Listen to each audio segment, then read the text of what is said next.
हम मानते हैं लोग हम लोगों का मानना है और जो प्रदेश की जनता है वो भी ये मानती है कि नीतीश कुमार जी ने समाज के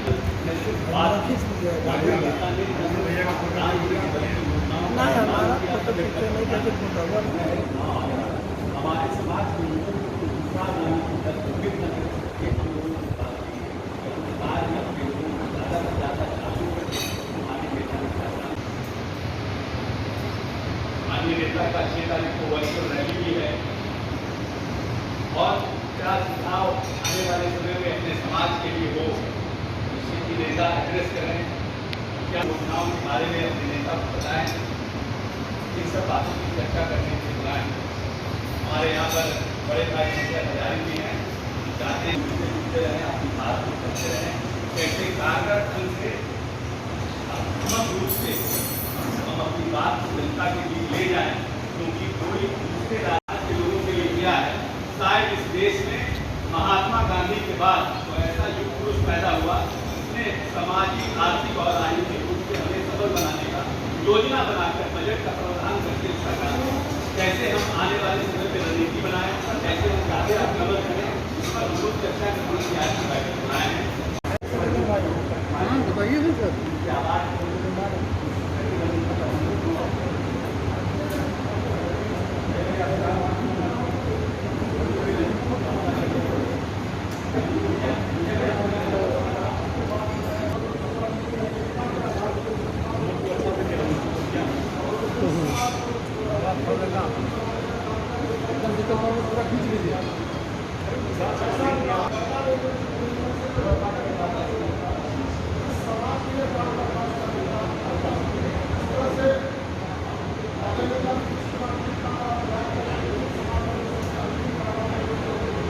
तैयारी है इस बार, क्योंकि कहीं ना कहीं विपक्ष भी दलित का एजेंडा उठा रहा है। विपक्ष के पास दलितों का एजेंडा किस आधार पर होगा? 40 साल कांग्रेस रही, दलितों के सीने पर चढ़ के सरकार बनाई, दलितों और अति पिछड़ों के बल पर कांग्रेस ने धोखा किया, समाप्त हो गई। 15 साल लालू यादव के सामाजिक न्याय के सरकार में दलित और अति पिछड़ों का सबसे बड़ा सहयोग रहा, महादलितों का। धोखा हुआ, शंकर बिगहा बाथे बथानी नारायणपुर हुआ, 40,000 दलितों की हत्या हुई, मियाँपुर से लेकर यहाँ तक। छात्रवृत्ति आरक्षण पर हमला हुआ 1995 में। सुप्रीम कोर्ट के आलोक में बिहार पहला राज्य है जहाँ प्रमोशन में आरक्षण खत्म कर दिया गया था।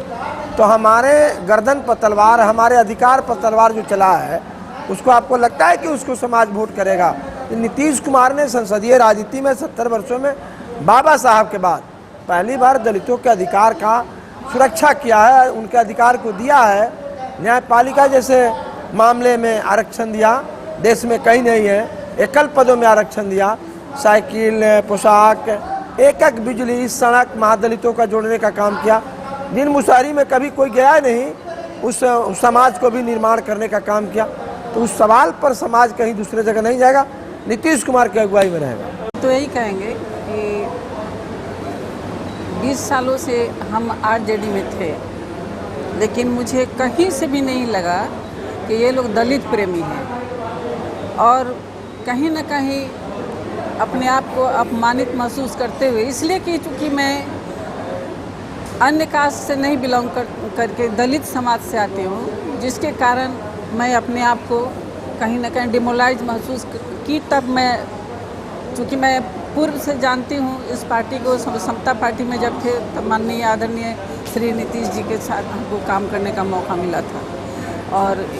इन्हीं आशा और विश्वास से जो विकास का काम इन्होंने किया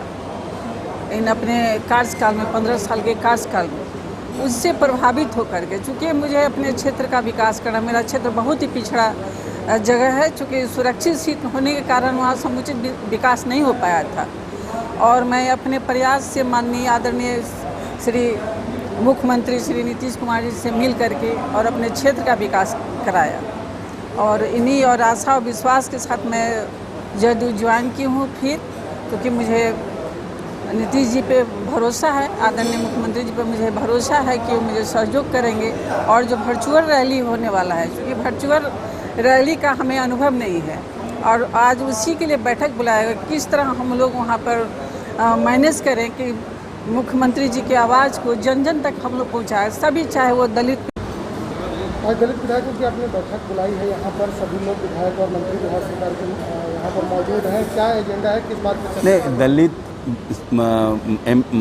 जो हमारे पार्टी के जो दलित नेतागण हैं, एमपी हैं, मंत्री हैं, एमएलए हैं, एक्स एमएलए हैं, पार्टी के पदाधिकारी हैं, उन सबको बुलाया गया है क्योंकि ये हमारी नैतिक जवाबदेही है कि माननीय नेता ने इन 15 वर्षों में हमारे समाज को सशक्त और मजबूत कराने का काम किया है और पूरी तरह से राजनीतिक, सामाजिक और आर्थिक रूप से हमें सबल बनाने का काम किया है। लोकतंत्र में, प्रजातंत्र में सबसे बड़ा पर्व चुनाव होता है और हमारे समाज के लोगों को कोई दिग्भ्रमित न करे, कोई हमारे समाज के लोगों को कोई बुलावे में ना आए, इसके लिए हम लोग रणनीति बना रहे हैं कि कैसे अपनी बात को, जो माननीय नेता ने काम किया है उसको हम जन जन तक पहुंचाने का काम करें, कैसे हम इस चुनाव में हम जिसको बोलते हैं आक्रामक होकर के माननीय नेता की बातों को जनता तक पहुंचा सकें। 6 को माननीय नेता का वर्चुअल रैली है, उस रैली के माध्यम से जनता तक, हमारे लोगों तक कैसे बात पहुंचे, उसकी क्या रणनीति हो, उस पर चर्चा करने के लिए हम लोग आपस में बैठ के चर्चा करने का काम कर रहे हैं।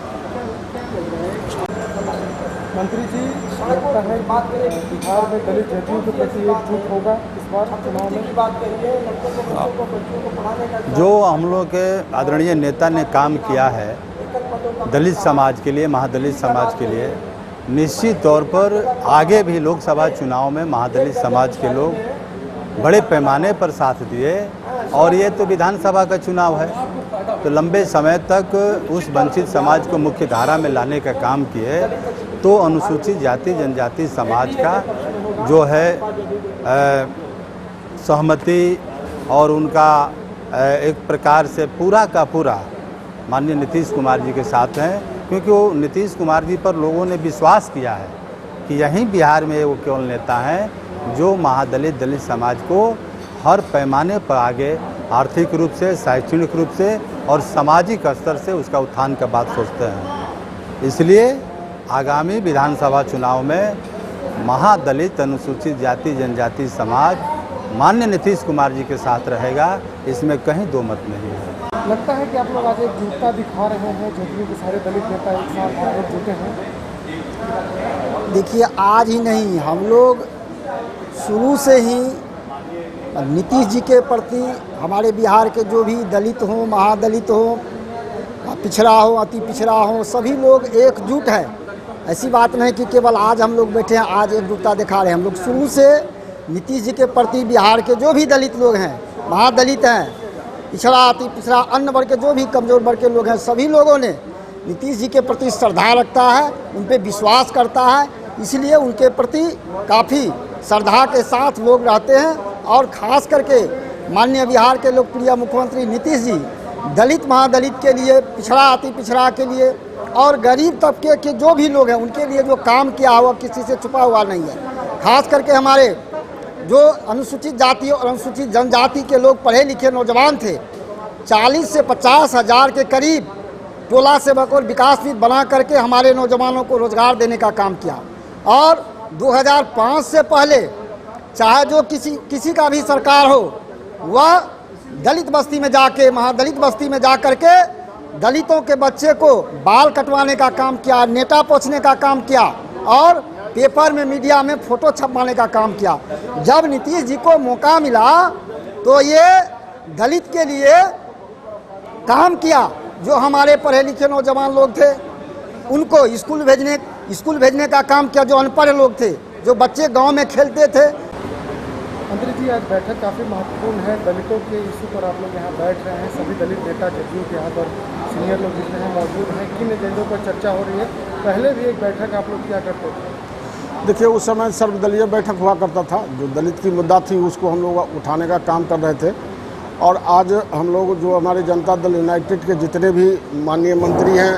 माननीय लोकसभा सदस्य, राज्यसभा सदस्य, संविधान मंडल के जो सदस्य हैं, जिला परिषद सदस्य, सारे के सारे सदस्य आए हुए हैं। तो हम लोगों के एक ही है, जो हम लोगों के नेता ने जो काम किया है, दलगत भावना से ऊपर उठ के जो न्याय, बाबा भीमराव अम्बेडकर ने जो संविधान में न्याय देने के लिए जो अधिकार दिया था, उस अधिकार को लागू करने के लिए नीतीश कुमार जी की एक भारत का ऐसा नेता है जो नीति और नैतिकता दोनों बचा हुआ है। जिस तरह से हम लोगों ने 2014 में लोकसभा का चुनाव था, वो हार गए, मात्र 2 सीट आई थी, तो नैतिकता के आधार पर उन्होंने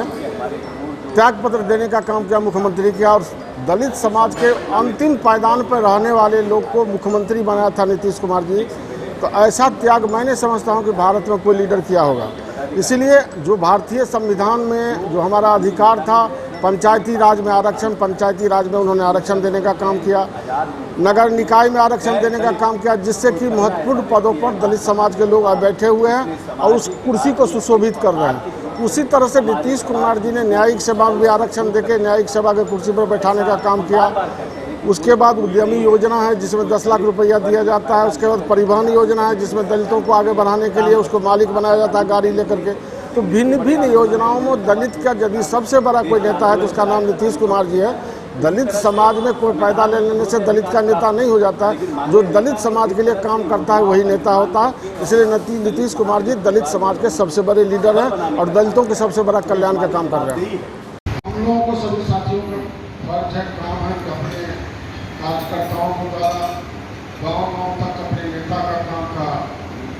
पहुँचाने का काम करें। भाषण तो बाद में होगी, अभी मैं समझता हूँ कि संचालन या संचालन करने की कृपा करें।